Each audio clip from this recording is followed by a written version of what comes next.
Let's talk about someone who will be at that State of the Union address, Vice President Pence, who has emerged as a point person when it comes to foreign policy, but he's also a quiet power player inside the White House.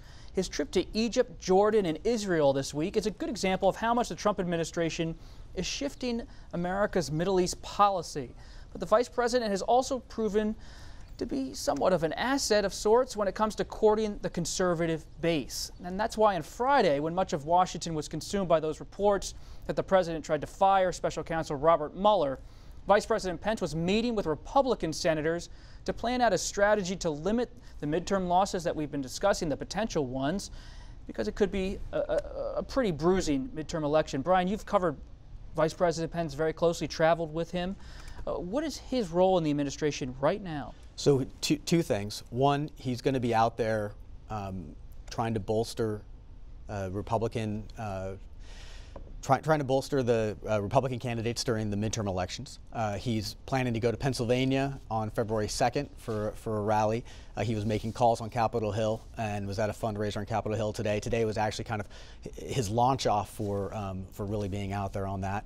And he's going to do that, and he's also going to be doing a lot of foreign trips this year, which is unusual for him. It's a new step for him.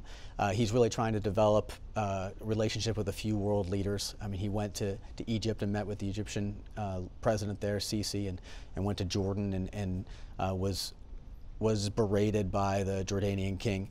And then he went to Israel and did kind of a victory lap for Trump's decision to move the embassy to Jerusalem. And he was forcefully defending President Trump's decision on Jerusalem while he was abroad in the Middle East. What does that tell us about U.S. foreign policy and his role in that?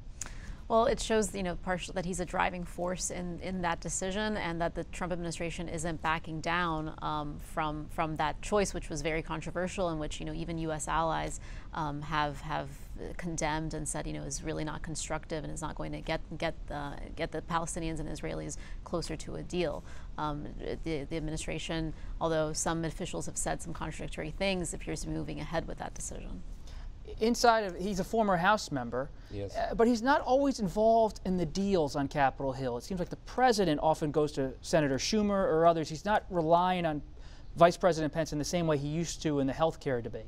Yeah, I do think he does. Pence does have his ear to the ground when it comes to the conservatives, and there's plenty of anecdotes that many of us have heard about Pence going into the conservative meetings and saying, I'm one of you guys. When I was in the House, I was a rabble-rousing conservative. You should come and listen to me and listen to the president. It works sometimes, doesn't work others. Listen, Pence has relationships with Paul Ryan and a lot of the members in the House and could be very useful in the House, a little bit less so in the Senate, but he does appear at every Senate Republican lunch every week, something that Joe Biden did not do. He came periodically.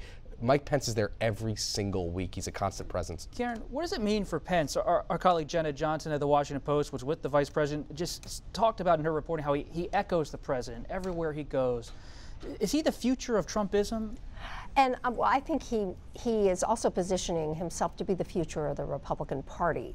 To see him, a person whose experiences as a House member, as a Midwestern governor on the world stage, standing toe-to-toe with world leaders, standing up for policies like moving the embassy to Jerusalem, it doesn't exactly hurt him with the conservative base back at home to be being criticized by the King of Jordan.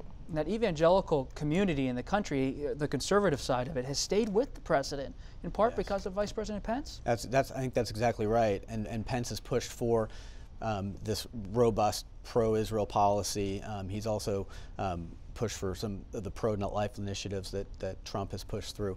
Another interesting thing about Pence was that when he went overseas, he brought domestic politics with him, which the vice president doesn't usually do. So he did leave town on Friday, which was during the shutdown, which was sort of strange since he is supposed to have influence. Someone told me that basically his influence is with the conservatives in the House, so he wasn't going to be that useful in trying to broker a deal on the shutdown. But he went over there and he stood in front of troops on Sunday at a military base, and he launched a broadside against the Democrats over the shutdown and blamed them for playing politics with military pay. Something, by the way, that American leaders usually do not on foreign soil practice partisan politics. And in front of the troops, that's usually not done. And how does the immigration advocacy community see him amid all of this debate? I don't think that he's really been sort of a driving force behind the administration's immigration policies. I think he sort of leaves that to kind of some of the hardliners within the White House, namely Chief of Staff John Kelly, Senior Policy Advisor Stephen Miller, and of course the President himself has some pretty far right or right views on immigration. I don't see Vice President Pence being kind of a driving role in that debate. But that visit is interesting. He's going to Pennsylvania, southwestern Pennsylvania, Trump country, ahead of a March special election. That's a race I'm paying close attention to. There's a Connor Lamb is the candidate down there in his 30s, a Democrat. If the Democrats can win a southwestern Pennsylvania in a special election, watch out.